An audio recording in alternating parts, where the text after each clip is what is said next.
Many doubted we'd ever see it, but here it is. The return to glory. McDavid stops up. What a move. Shoots. Scores!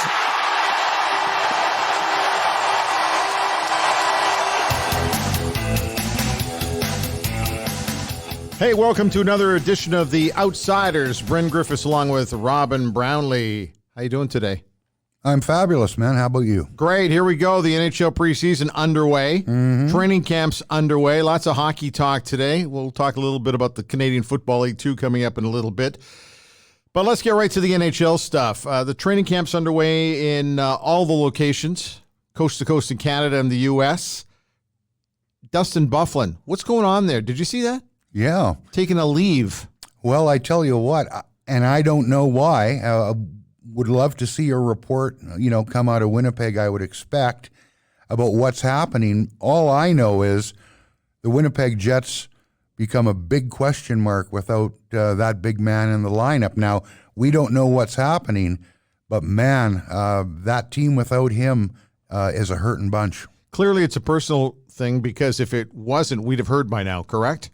You would think, but I don't want to assume, family matter, off-ice matter. Yeah. And he deserves, if it is that, I mean, he gets a little space. He gets a little bit of room. We don't have to know, but I mean, fans, especially in Winnipeg, have got to be sitting there and wondering, what's happening with Dustin. He's a big part of that hockey club. Emotional part of that hockey club. Connor McDavid, it's been announced, will unlikely play a game in the preseason because of his injury. I guess I'm not surprised by that. I think they're making the right decision. And we're going to chat with Bob Stauffer, the color commentator on the Oilers radio broadcast and also the host of OilersNow. But what's the point in playing Connor McDavid? And by all indications at training camp thus far, he's flying and whizzing by guys as he normally would. You wouldn't even know that there's a problem. But why push him back? Why get him in there so quickly? There's no reason to push him at all. If Connor McDavid plays one game, that's fine. If he plays no games, that's fine too. I mean, let's be honest. He doesn't need to make the hockey club. And we touched on this before, Bryn. They have a specific plan in place for Connor McDavid. Players always want to play. He wheels around out there and looks like Connor McDavid. But the fact is, when you bring contact into it, in preseason games, nobody's going to lay off anybody in preseason when they're trying to make a hockey club, and that especially goes for the young guys looking to impress and get the organization's attention. That doesn't mean running Connor McDavid, but if you're playing in a game situation, if you're good enough to play, you're good enough to be hit. So, if they throw him in one, they're going to talk with Connor, the doctors, and they're going to do this right. There's absolutely no reason to put him in there unless everybody agrees he's healthy enough, the knee is strong enough for him to go. And when they turn him loose, and he plays full speed or he doesn't play at all. We've often talked about the fact that during preseason and training camp, you just kind of find your way a little bit. You find that edge. I don't think you have to worry about Connor McDavid finding his edge. No. He's got it already. And if he just didn't play a single preseason game and just jumped right into the home opener against the Vancouver Canucks, I don't see him missing a step at all. I think they're making the right call here. Yeah, and one thing, at the skate the other day, I don't know if you saw it, Bryn, there was a clip where he fell down in front of the net. I saw that. He got up and he gave that leg a little bit of a shake, and then he went to the bench, and after that, apparently he was fine. But every time Connor twists and turns or takes a fall, at this point in the preseason and early in the regular season, people are going to cringe a little, as they should. We just talked about the Jets without Byfuglien. I shudder to think of the Oilers without McDavid. No indication that's going to be the case, but every time he goes down, every time he stumbles, people are going to go, is the knee okay? And that's natural. Well, everybody took a real deep breath in that game against Calgary, the game that meant absolutely nothing, the final game of the regular season for the Oilers, and he goes down and you're thinking, oh boy. Get up. However, that's the way he plays the game. It's also the way Mark Giordano plays the game too. I mean, Mark realized he got beat badly on that particular play, and he just tried to reach out and get the puck. He did not. I'm not making excuses for anybody. I know both guys are extremely competitive, And I'm not going to blame anybody for that, but it was just a weird game to begin with, one. It's a contact sport. Absolutely. Shit happens. There was some shit coming down in Toronto. Mitch Marner signs a big deal. Ka-ching. Big time. And, it's funny on that because a lot of people were saying they didn't think it was going to get done until maybe a month or two into the season. A lot of people said that. One guy who was plugged in right from the get-go and said, no, hang on, this is coming along nicely. Took a lot of heat online for it, by the way. That was Darren Dreger, who's going to join us on the show today. But that's a lot of dough for a guy jumping right from his entry-level contract into that. Well, we've talked about that. The thing is, you don't want to sound like the cranky old guy yelling at the clouds. Kids these days, how come they get all the money so quickly? But I think in many ways it's a legitimate question. We've gone from a system where free agency, you were almost like in jail with a club till you were 31 in the bad old days. Now you've got 21 and 22-year-old players coming out of entry-level deals and getting, 7, 8, 9, 10, 11, 12 million bucks a year. The market apparently has been established at those levels, but my question is, how have GMs allowed that to be the case? Early in the player's career is when the GMs are supposed to have the hammer. And I understand you need to sign your best players to contracts that stand up in the market. But for my money, Bryn, and thankfully it's not my money, the GMs have let this get away from them. The dollars now, while I don't begrudge the best players the best paychecks, no, going to those numbers right out of entry level, I don't know how you do it over the long term. I always hear from fans that player doesn't deserve that amount of money or this player doesn't deserve that amount of money. I've always been a firm believer that you're worth what you negotiate. And if a player's going to get X amount of dollars, then he found somebody who thinks he's worth that kind of money. The players just want to play. You know that. We've been around the locker rooms enough. We've been on the inside. We've talked, even though we're now the outsiders. We've talked to enough guys, and they ultimately just want to play. The fact that they're getting paid unbelievable amounts of money is bonus for some of these guys. Well, I mean, I remember, a chat with Billy Guerin way back when he got the big raise, after he left Edmonton and he was down in Dallas, and he was like, holy cow, Rob. And I mean, I thought I was making good money in Edmonton. He says, it's just ridiculous. He was joking around because he's not apologizing for what he's making. But, it's interesting. These guys will play and want to play no matter what the dollar is, but it's the market. The question I have is, and we'll talk to Darren about this, how do you build a team if you've got 40-50% of your cap going to 4 or 5 players? It's going to pose some problems down the line. Well, we heard this a few years ago when the Oilers signed Connor McDavid and then Leon Draisaitl. It's about 23% of their overall salary budget is going to 2 guys. And of course, the national media immediately jumped on that because that's what they do. It's the way they work. They said they'll never be able to make it. Well, it's easier to jump on the Edmonton Oilers because they have not been successful over the last 10 to 15 years. It's easier to jump on the Oilers when you see numbers like that. But the Toronto Maple Leafs have got 4 guys, and you're right, that's a big number. There's going to be a cap hell coming up somewhere. Or the other thing, too, is there could be a lot of guys going on the long-term injury list. And here's what I don't like about this CBA. There's a lot of loopholes in this thing. Yep. Way too many loopholes. And every time we go down this road, there's a loophole that a general manager finds and then absolutely exploits. And then there's another GM that does the exact same and another one after that. They've got to find a way to tighten this up because it just seems like it's not right. It's not working the way it should. Well, I tell you what, Bryn, if you ask me, it's not the GMs finding the loopholes, it's the agents. Oh, absolutely. I think the agents are schooling the GMs right now. Because, like I say, you're going to the huge money right away. And bless all the kids who get it. But down the road, it's going to be a problem. You're going to, how many PTOs can you have?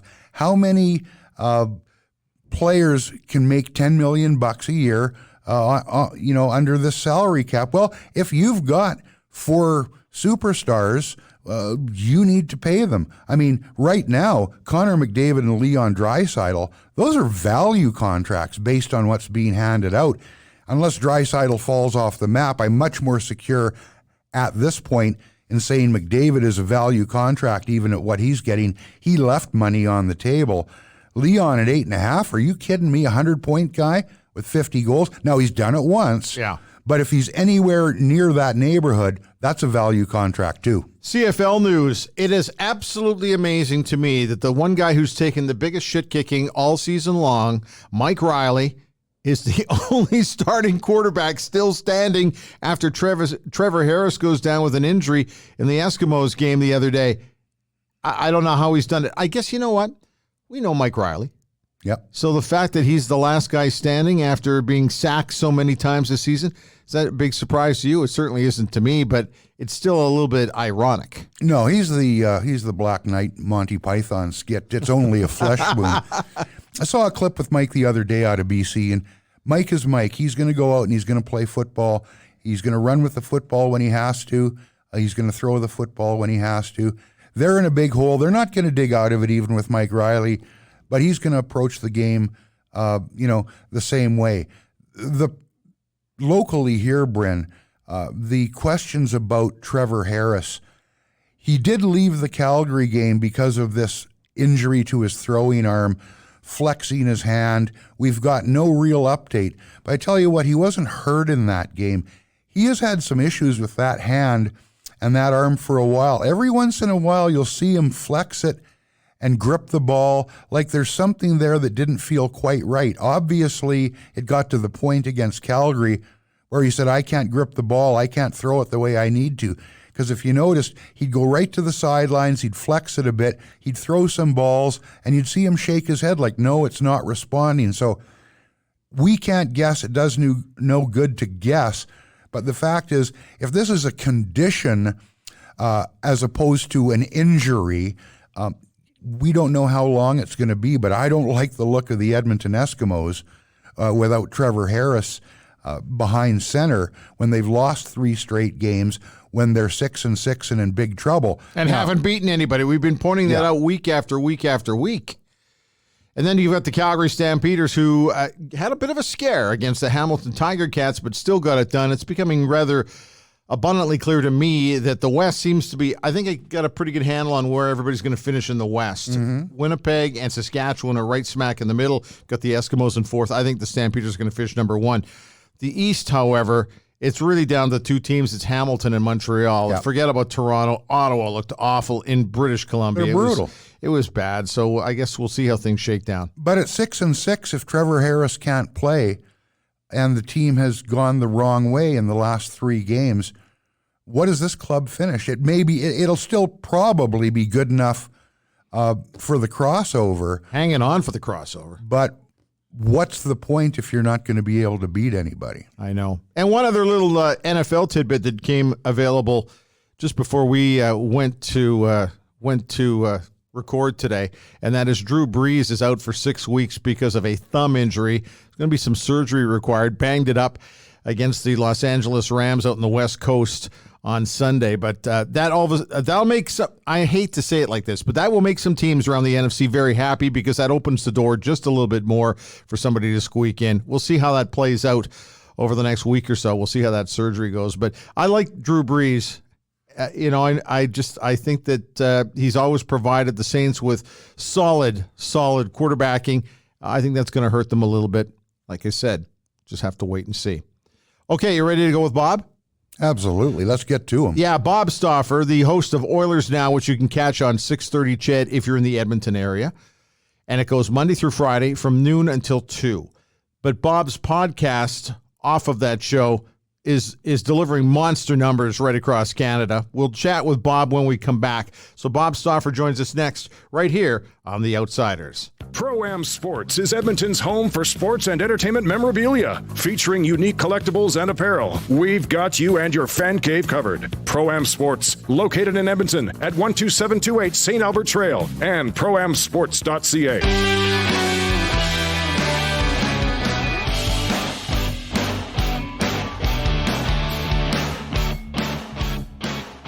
Well, last week we talked about the Calgary Flames and the fact that they're coming off a disappointing playoff and a successful season. Today we're talking about the Edmonton Oilers and the fact that it was just disappointing all around last year. They lost a general manager and a coach, and we see new people at the helm this time around. So we need to go to the absolute source on all things Edmonton Oilers, the host of Oilers Now, Bob Stauffer, who joins us en route to the arena. How you doing today, Bob? Good, Brendan, Robin. How are you guys doing? We're doing great.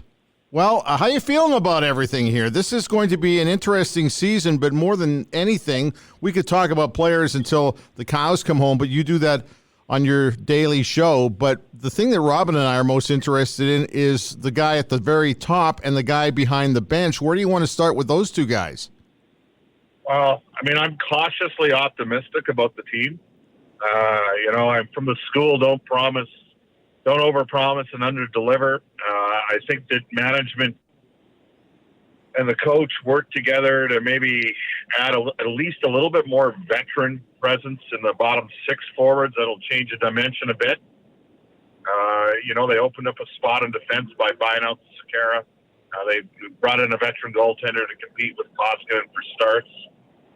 And then there's definitely a different mood around this year's team with having Ken Holland and Dave Tippett. And Brent, I'm going to guess that's kind of where you want me to go here. You're basically asking me what's it like. Peter's a smart man.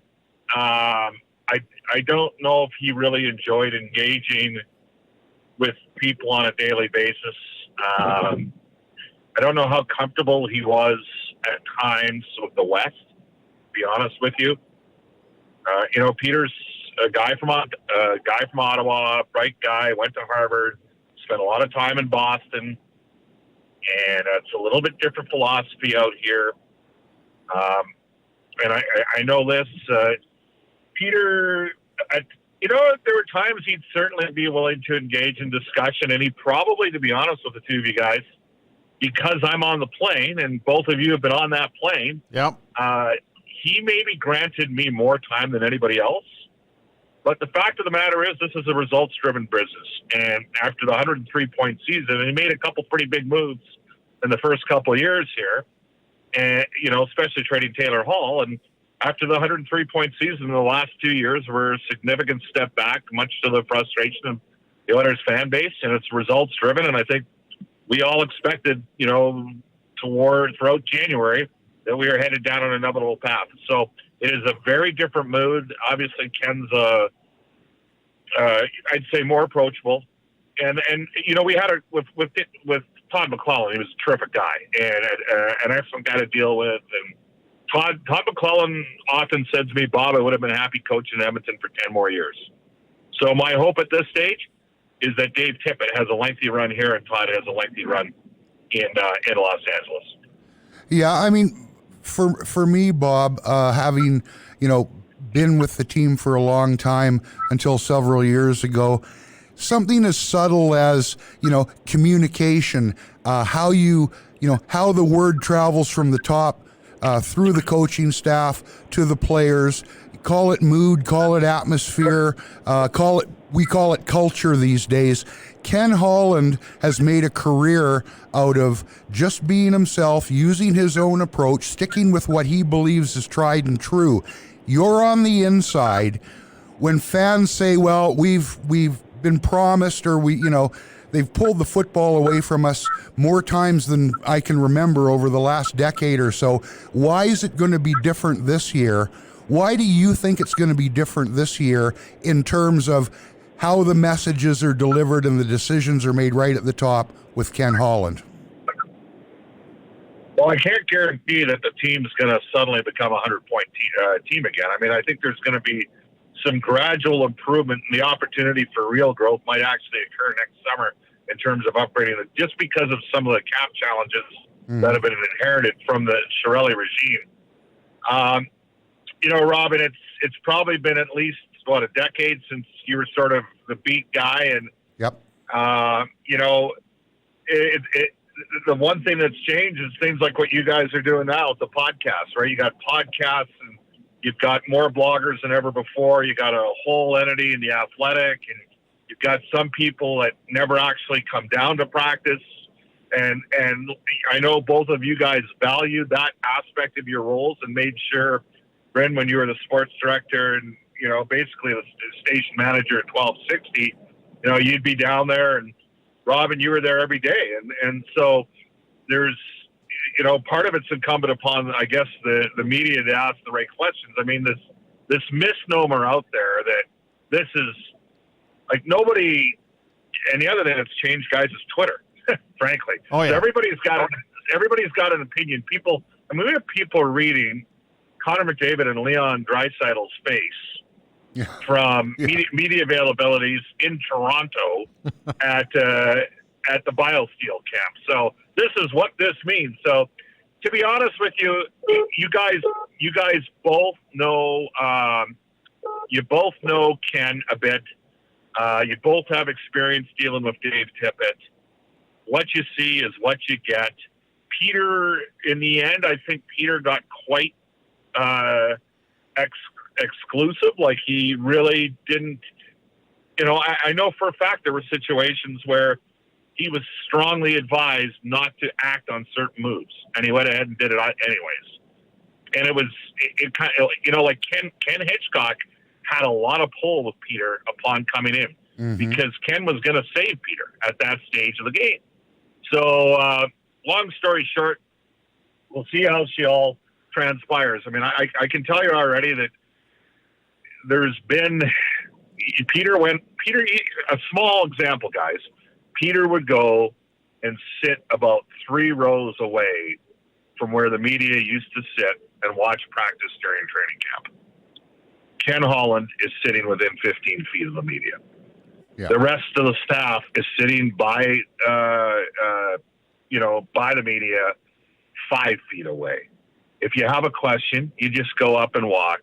Nobody's sitting there giving you a dirty look for, anything. So, the other thing is, frankly, guys, and in fairness, Chiarelli was available at this, but they did the Barry Cates golf tournament. And that's the first event they kind of did to launch the year with the media. And Holland was available for a lot of time there with people. And it was a good, frankly, social mixer. So, you guys both know Ken. People that suggest, and let's face it, guys, let's change the public perception, because there are a lot of, there's about 40 or 50 guys that are out there on Twitter that criticize every move the Oilers have made. And God knows the Oilers have given them every opportunity to do so by missing the playoffs 12 out of the last 13 years. Yeah.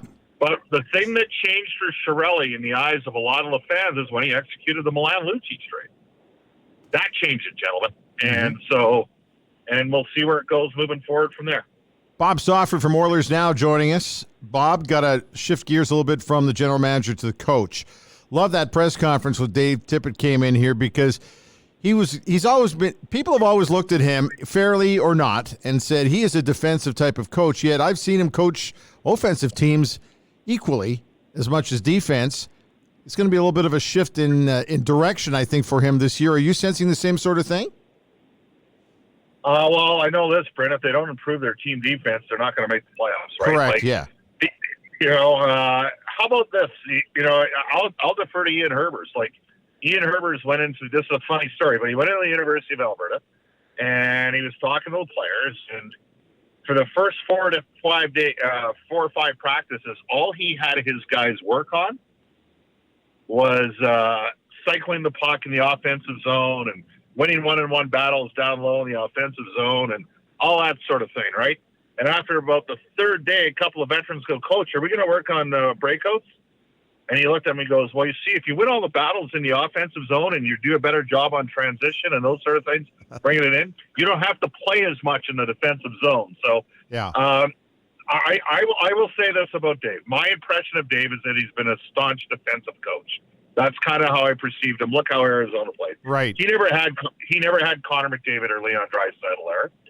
The fact that he specifically wanted penalty killers, Bryn, that would ease the workload on McDavid and Draisaitl reveals a fair amount to me. Would not surprise me if McDavid and Draisaitl played the entire power play, depending upon game situation. But even with talking about the deployment of defense guys, Right. the one thing he said is, you know what? People talk about Bouchard, but Bouchard can make plays, and if you're spending more time in the offensive zone or getting the puck up the ice, he doesn't. That's a guy that you don't have to defend as much. So he's had some pretty interesting perspectives, and there's no question he's a sharp guy. And I think, frankly, the 2 years away has helped him a bit. I think it's helped him get that fire back as well. Yeah.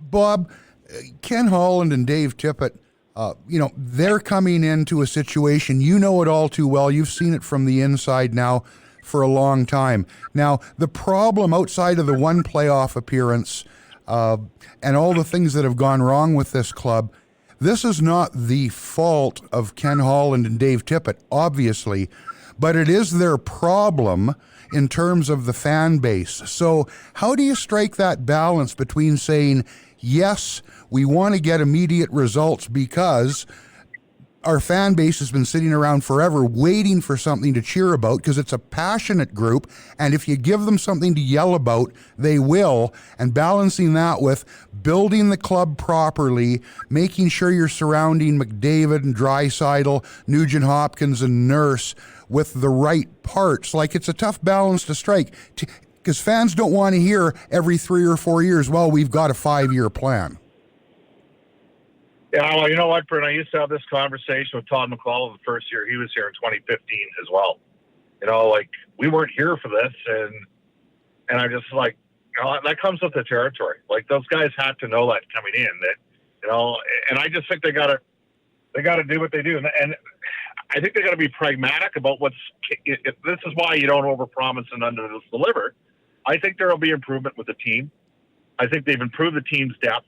Hopefully they have a situation where they can go with either of the two goalies. And that's a question at this stage of the game. But, how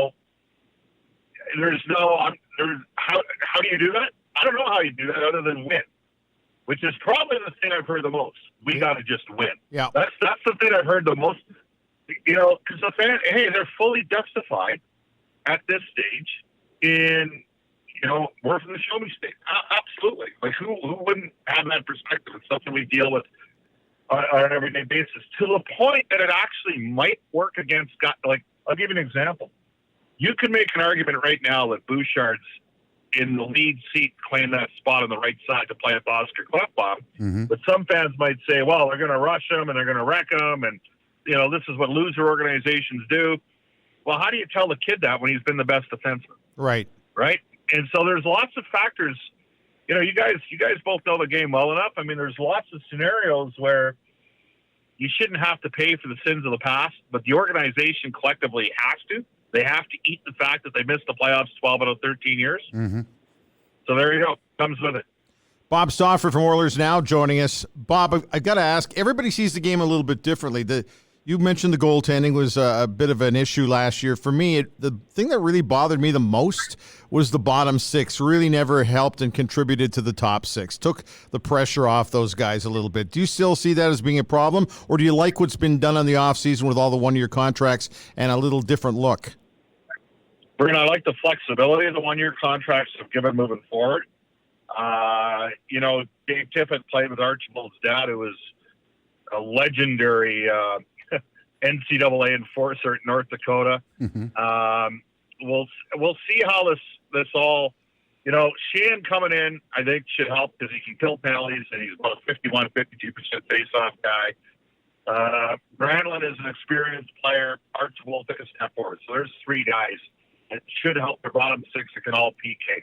I don't know what to expect from Haas and Nygaard. Time will tell. But they can both skate, and they both might provide the Oilers with a different dimension.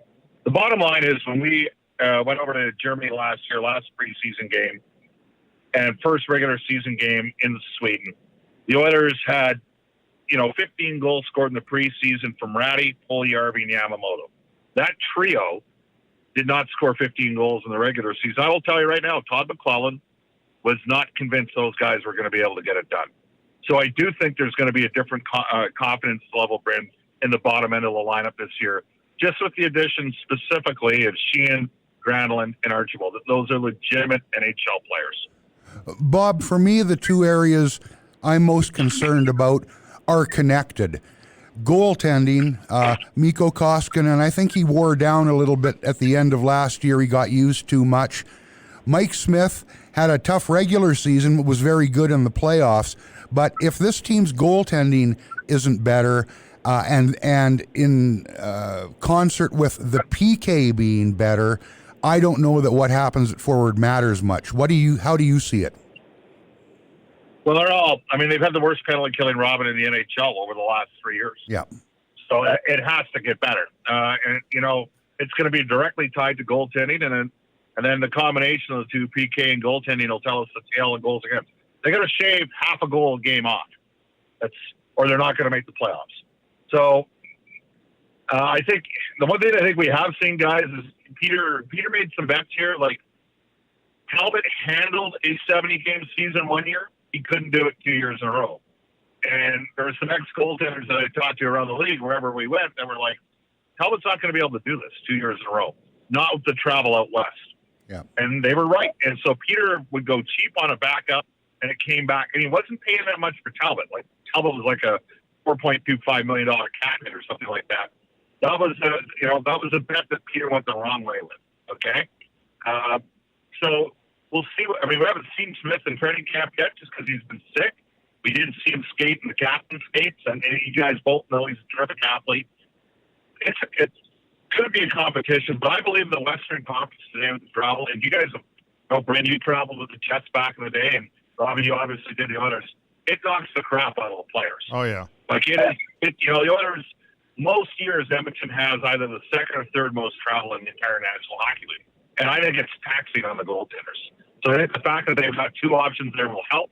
And then getting those guys in the bottom six that can kill penalties, I think are going to help too, because it won't wear down the minutes on McDavid and Draisaitl in particular, and it'll give those guys more opportunity to be fresher. It's not that the power play was bad because it was top 10. Again, they might play the entire 2 minutes of the power. So there's different dynamics in play here that theoretically could get the defensive numbers down. The other thing, guys, is 5-man attack, 5-man back. That's what Tippett wants. He thinks there was too much disconnect last couple of years, in the separation between the Oilers forwards and the Oilers defense. So they'll need. It also means that the Oilers defense is going to change here. It's been a stationary defense, a defense that has had a couple guys that have backed in a lot, not challenged plays because they didn't think they had the support coming, back support coming from the forwards. I fully envision a scenario where you'll see a lot more proactive defense. And I think we're going to have, by the start of next year, 3 of the 6 defensemen that are on this team right now are going to be gone. That we start the year with. I think we're going to have a different looking defense, much more puck-moving, capable defense. One stat Todd McClellan always took was points by defense, and it was a concern. And it's been a concern in Edmonton since 2008, 2009.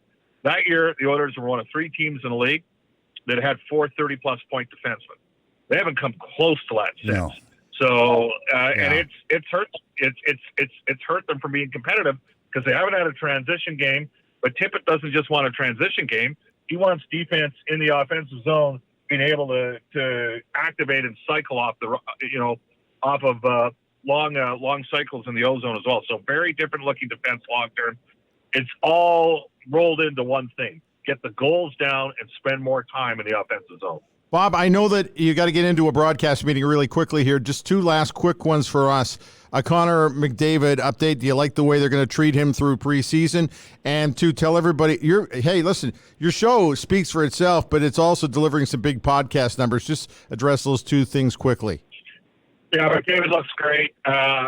He's actually they've got one guy assigned to him, okay, that's not it's sort of an external guy that's sort of monitoring things literally on a shift-by-shift basis in practice. So it's a pretty intriguing situation. Connor is very disciplined in his training and his approach. I will tell you, if you guys, if you see him down at practice, you would not think that there was a significant PCL injury in the offseason because he's absolutely flying. When it comes to podcasts, the first guy that sort of really, Marty Forbes is a friend of both of yours. About 5 or 6 years ago, Brent, I think you and me and Marty met for a coffee over in our neighborhood and had a discussion about podcasts. But Jack Cookson was the other guy from Pro-Am Sports. Yeah. About 4 years ago. And he said, Bob, I'm telling you right now, podcasts are going to be the way of the future. We average, I think from September last year until the end of the hockey season, I think we averaged 47,000 listeners. So that's everybody, all in, all demos, whatever, 47,000 a day. That's traditional people meter PPM numbers. And then I got the podcast numbers actually on Friday for the year, and we were over 2 million. So we were at 2.1 million. So people access it. It's an important thing. I know that, guys, if we don't get those podcasts up within 20 minutes of the conclusion of the show, you don't rightly hear about it. I'll leave you guys with this. You both helped me along the way. I wish you nothing but the best of luck, and you can call it anytime. Bob, thanks for your time. It is a busy time for you. We appreciate your time today. Thanks, Bob. All right. Super. Take care, Robin. See you, Brent. All right. Thanks, Bob. There you go. Oilers Now. Oilers Now, 6:30 CHED, Monday through Friday from noon until 2. Bob, thank you. See you guys.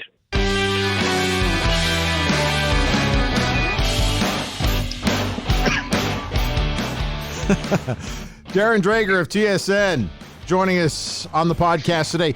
I love the fact that so far today we've had two insiders on with the outsiders. This is a nice touch. Nice. I like it. Who is, I should know this. Who is the other insider? It was Bob Stauffer. We were able to keep Bob quiet so we could get to you. Well, that's a difficult task. Anytime you can muzzle Bob Stauffer for more than 30 seconds, you've completed a pretty significant challenge. Well, he did have to go into a meeting, so. Oh, okay. Hey, listen, thanks for coming on today. We really appreciate this. It's been a busy week for you. Actually, I was going to ask, has it been a busy summer for you? Because it's really been quiet, which means there's got to be something going on underneath the surface of the water a little bit. No, fair enough, Brendan, but it has been quiet, but it was quiet by my design. As you know, the business of hockey has become a 12 months of the year thing. So if you don't find a way to shut it down, and I mean shut it down, in the few weeks that you have in the summer, then it becomes a job. And what we do for a living isn't a job. Who's kidding who? So, I made sure to stay in tune. I sent my text messages. I made sure that, there wasn't an imminent signing coming around the corner. There wasn't a trade that was about to happen and all that. But I wasn't grinding the wheel 7 days a week. So I played plenty of golf. I got to Saskatchewan. I got to BC. I did all the things that you need to do in the summer to recharge. Darren, the thing that came out lately, the big news is the Mitch Marner contract. You were all over that. It's wonderful if you've got somebody who lets you know what's going on, where you get out in front of a story like that. When you look at the deal now that Marner gets, your thoughts on it, basically? Well, you know what, Robin? I mean, it's a great deal for the player. He's going to cash $16 million this season. It's a heavily front-loaded deal. That's the trend of the star player in the National Hockey League now. So, 15.3 of it is signing bonus in year one, and I think almost 61 million of the total package is signing bonus money. So, from a player standpoint, that's a huge financial win.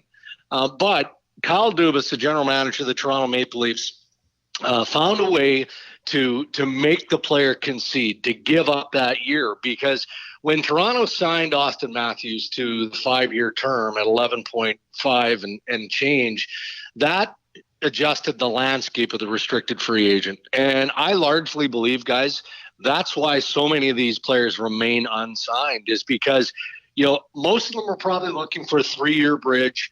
Or if the money was there, maybe they'd consider a 6, a 7-year extension. But they weren't thinking about 5, because 5 only buys that 1 year of unrestricted free agency. So when Matthews got that deal out of Toronto, I think that put Calgary in the juice with Tkachuk, Braden Point in Tampa Bay, Marner to some degree in Toronto, because, if Toronto had offered up the Austin Matthews deal to Mitch Marner at the end of the year, he would have signed it immediately. Why wouldn't he? Yeah.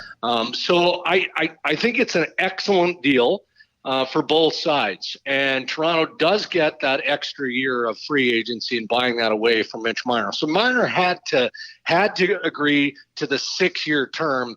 Otherwise, this thing would have dragged on and perhaps kept him out of the lineup in early October, the start of the regular season. One of TSN's Hockey Insiders, Darren Dreger, joining us here today.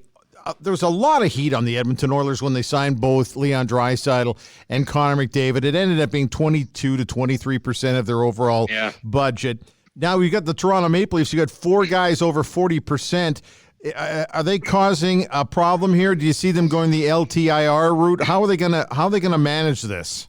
Yeah, I mean, when it comes to LTIR and managing the cap, the Toronto Maple Leafs are among the best because the pockets are so deep. It's, everybody has to comply to the salary cap, but when it comes to, having players in the American League on one-way deals, they're fine with that. The financial aspect doesn't matter. In fact, I had an American League team tell me the other day, the Toronto Maple Leafs by far have the biggest salary in the American Hockey League. I think Syracuse is a distant second. So how do they manage their cap with those big money players at the NHL level? I think the fourth line of the Toronto Maple Leafs guys is going to be a revolving door. So it's that fourth line is going to be AHL players. Okay. And Toronto's okay with that. Otherwise, they're going to have to, and maybe they still have to move out a body, but on the short term, they've got Hyman out, they've got Terman out, they've got some other options they can consider. I mean, you look at, getting the Clarkson contract back. They would have happily done 2 or 3 more of those just because they have the financial resources where they can spit out the tens of millions of dollars. It doesn't matter. It's just a way to not circumvent, but to manipulate so that you can stay under the cap. Darren, 2 things stick out for me with the way players are being paid now. And I don't begrudge the players the money. The best players in the world deserve to get paid. But a couple of things come out of that. Players now, they used to be in jail with their team until they were 31 in the bad old days. Well, now it's the pendulum has swung so far the other way. Guys aren't just getting paid in their prime as the best players in the league. You've got 21-year-olds and 22-year-olds coming out of entry-level deals into 7, 8, 9, 10, 11 million bucks a year. Hey, and good for them. But the thing for me, Darren, is this is supposed to be the time when the GMs have the hammer, and they've totally been schooled, if you ask me, by the players and the agents. Well, they have to some degree, Rob, and I don't disagree with that. I don't know that we're ever going to see another crop of restricted free agents like the ones that we've seen this summer. Maybe we will. And who knows? I mean, we're waiting for, the Players Association and ultimately, we're going to find out whether or not the collective bargaining agreement moving forward is going to be adjusted. I can't imagine that both sides want to take a look at that second contract, the restricted free agent, because somewhat to your point, imagine being in that room as a 27, 28, 29-year-old hockey player. You still have a ton of game left. Mm-hmm. You're in your prime. I mean, you're not over the hill by any stretch of the imagination, but you're going into your UFA season.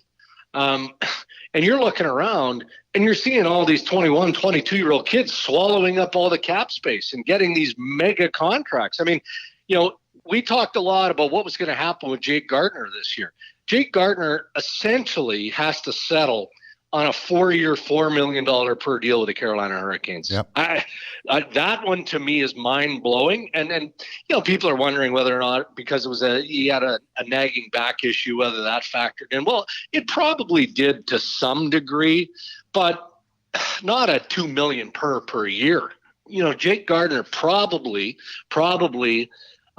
didn't realize, at going into July 1st, I think that CAA Sports was looking at Jake Gardiner in a 5-6 year term at around 6.5 per year.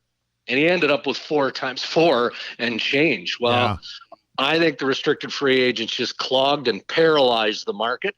And I think that's going to put stress in dressing rooms. Yeah, I really do. I don't know how it can't. If Mark Scheifele, when Scheifele signed that deal in Winnipeg, that was a decent deal.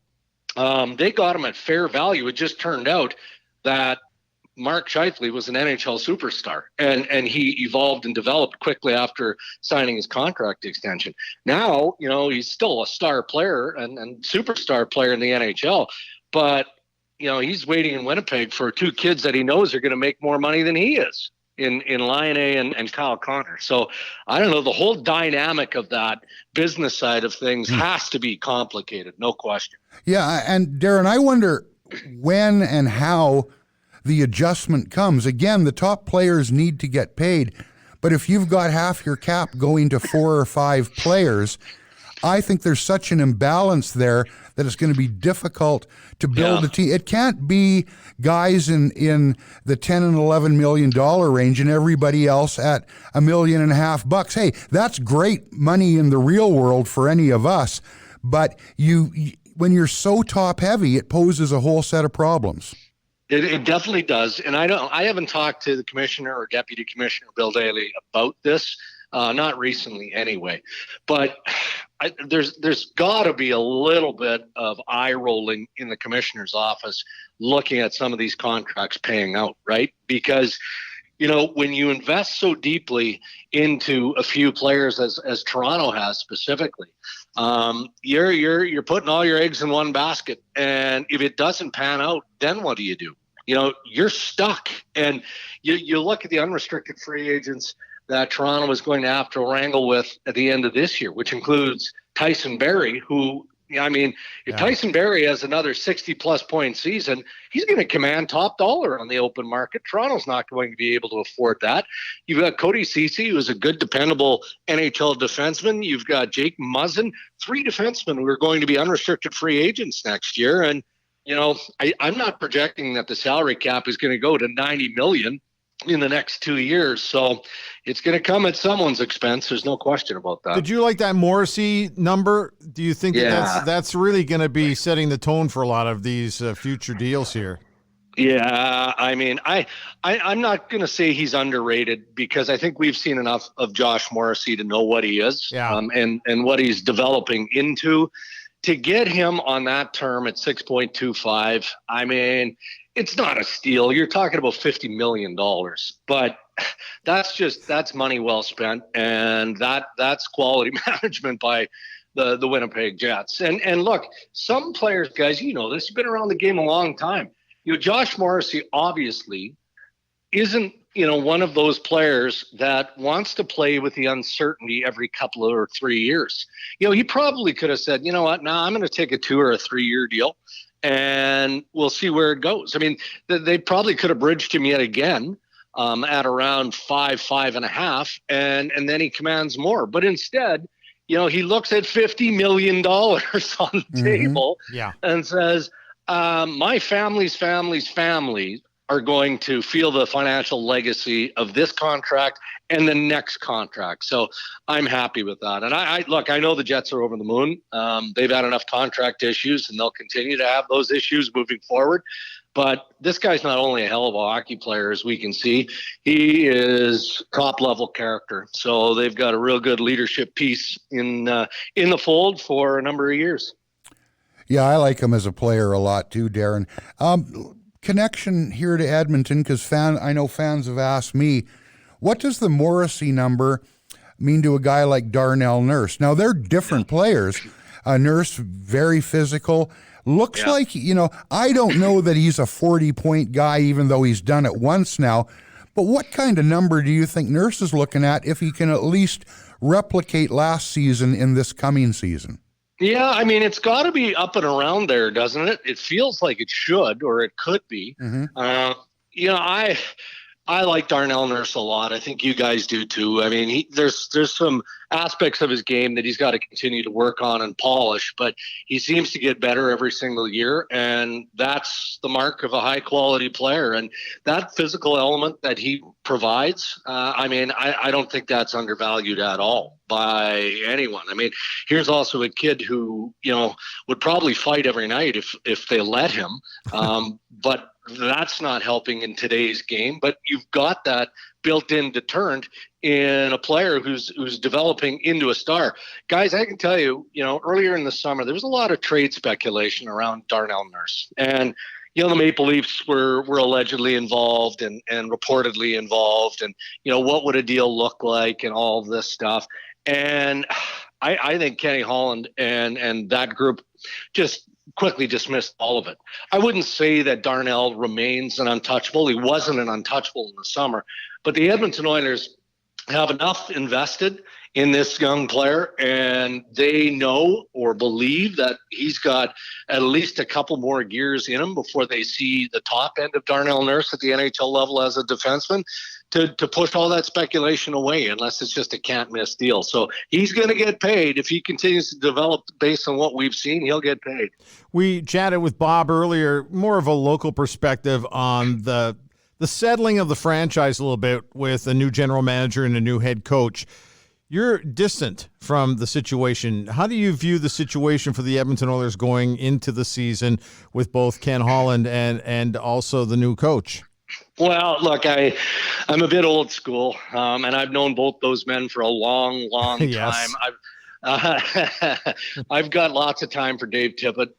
He's a very structured coach, but that's not to say that he's going to slam the door shut and not be very open and communicate on a daily basis with every player, not just the star players, every player. That's, how you have to be in today's NHL. If you're not working with your young and giving them ample opportunity to make mistakes, learn from their mistakes, and then correct them, then your team's going to struggle, and you're probably not going to be on the bench for much longer. And Tippett knows that based on his level of history. I like Kenny Holland a lot because Kenny Holland historically has proven that he is a deal maker. It's tough, really difficult in a salary cap world, and especially, when your rosters have been established in season leading up to the trade deadline, even now to make trades because of the money that's attached. I think that Kenny has been very forthcoming and very honest. And even though the Oiler fans don't want to hear the word patience any longer, they've been hearing it for way, way, way too long. I think that they should trust his direction. It may take a couple of years to get this group molded, or to bring in the reinforcements, or to develop some of the younger players that they've got coming, be it in the American Hockey League or otherwise, to get up to NHL speed. But I think that the Oilers are going to turn the corner pretty quickly here under that leadership. Darren, one last one for me, and it's a bit tongue-in-cheek, although not completely. And I love rivalries between fan bases, and it seems Toronto has one with just about everybody because, big city, it's been we know the history in Toronto. Oiler fans love to get upset, and take pokes at Toronto. Oh, they overpaid Marner, or they did this, or Austin Matthews, the memes out there and social media and this and that and the other thing now. The thing is, though, it goes both ways, and every once in a while fans out here get in a frenzy because a Toronto writer or a Toronto commentator will suggest Connor McDavid doesn't look happy. Connor McDavid is being wasted in Edmonton. You sit back and you take that all, and is that just banter between cities? Does it amuse you? Does it tick you off? Do you think it's bullshit? What's your take? Well, I think it's BS for starters. Somewhat amused. I just, I roll my eyes when I read that kind of stuff. I understand it. I mean, with social media being as powerful as it is now, it's all about the clicks, right? Be it on social media or, on the various websites. And, what better way to do that when you've grown weary of writing about Mitch Marner and Austin Matthews and the Toronto Maple Leafs if you're a Toronto reporter, than pecking on, one of, if not the best player in the game. What I know is, and I'm not going to suggest that I'm any closer to Connor McDavid and his people than, some of the other top reporters you guys included out there. But I'm close enough to both sides, the McDavid camp and to the Oilers brass, to know that he's not unhappy with the organization. He's unhappy with the fact that, this team hasn't been as successful as he wants them to be. He accepts his own level of responsibility for that, but he also, is a key part of the direction moving forward. Now, if we're having this conversation maybe 2-3 years from now, and remarkably the Oilers continue to flounder, who could blame him? Who could blame him at that point after he's invested so much time to say, hey, you know what? I think it's time to try something new. If there's a real good package out there that you guys think you can get for me, then I'd be willing to consider it. That's eons from now. I think he's just pissed off because they're not contending for a playoff spot on an annual basis, and I get that. That's the spirit of the competitor here.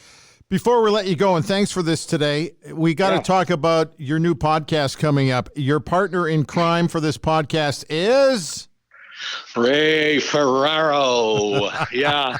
Do you like the catchy name? The Ray and Dregs Hockey Podcast. I do.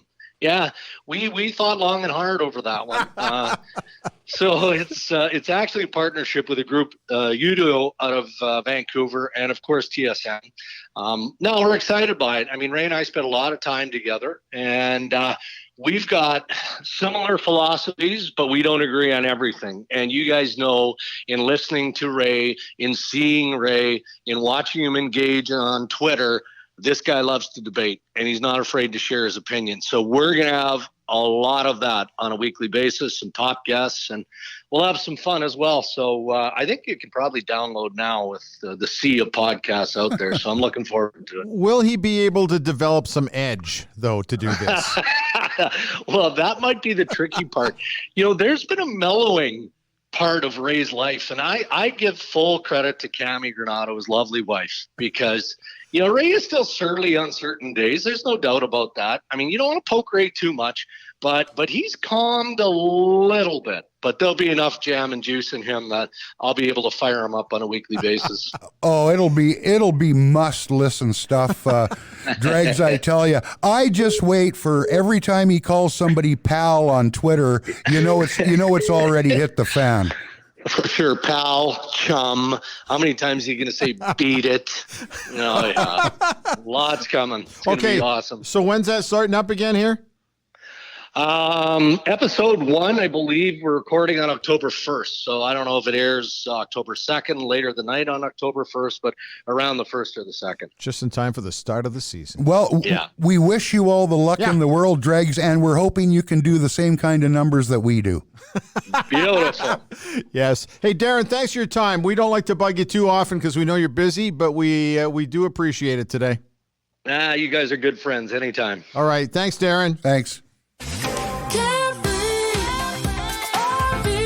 Fresh air and fun. Experience it all this summer in a new RV from Carefree RV. Trade up to the perfect bunk model from reputable brands like Winnebago at Forest River. So many floor plans and payments starting at just $53 bi-weekly. Plus, 1 free year of CoachNet warranty on all RVs. Carefree RV open 7 days a week in Edmonton and Leduc. Online, carefreerv.ca. Carefree.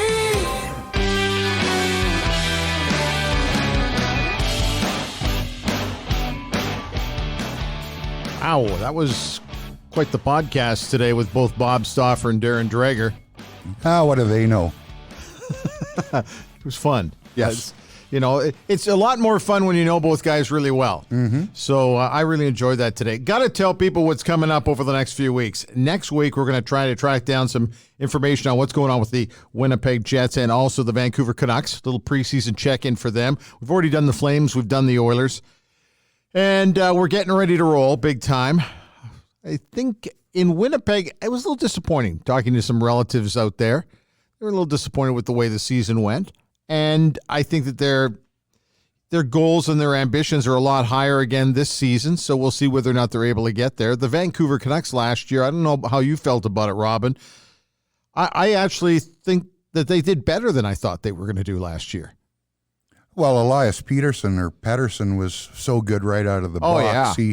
He picked up a lot of the slack. I think the Canucks are going to be okay, but they got to get a guy signed too. Yes, they certainly do. Yeah, we'll talk more about that next week. Coming up in the month of October, looking very much forward to this. Actually, once you get into October and November, there's a lot of books come out by a lot of great authors, a lot of athletes, a lot of broadcasters. 2 in particular we're going to be chatting with in the month of October. We're going to be conversing with former NHL enforcer Stu Grimson, the Grim Reaper. Looking very much forward to the book and talking to Stu. like a lot of tough guys, a very sharp guy off the ice. Exactly. How many tough guys have we known over the years where we just start talking to them away from the game, and they just absolutely shock you with, it's not your imaging of a tough guy. No. When you talk to them away from the game. No, Reaper's a smart dude. He is. Also going to be chatting with, from Sportsnet, Ken Reed, a guy we've known for quite some time. Ken's got another book on the way out. Is that your phone? Did you leave your phone? That's a fine. That is a fine. Make a note of that, will you? Yes, I shall. $25. I'm going to write that down. Hang on a minute. $25. Holy cow. What's that ringtone, Robin? Hang on. You like that? Yeah, it sounds like Barney Miller. It's mellow. It puts me at ease. All right. Anyway, let's get back to Kenny Reed for a minute. We've known Ken for a long time. Yep. Creative, colorful individual, and does a nice job with Ivanka Osmak. Yes, he does. So we'll be chatting with Ken, getting his thoughts on everything. Great forehead, too. Yeah, he does. He does have a forehead. You could show a movie on that thing, I think. And we should talk. Yeah, look at us. Both of us with receding hairlines. I'm actually now cutting my hair short because I'd like to beat nature to it. That's exactly what I'm doing. Anyway, once again, a big thank you to both Bob Stauffer from OilersNow and 630 CHED for coming on, and Darren Dreger from TSN. That's pretty much it, huh? That's all good with me. Absolutely. Thanks for tuning in, and we're back again next week. We look very much forward to having you with us. Thanks.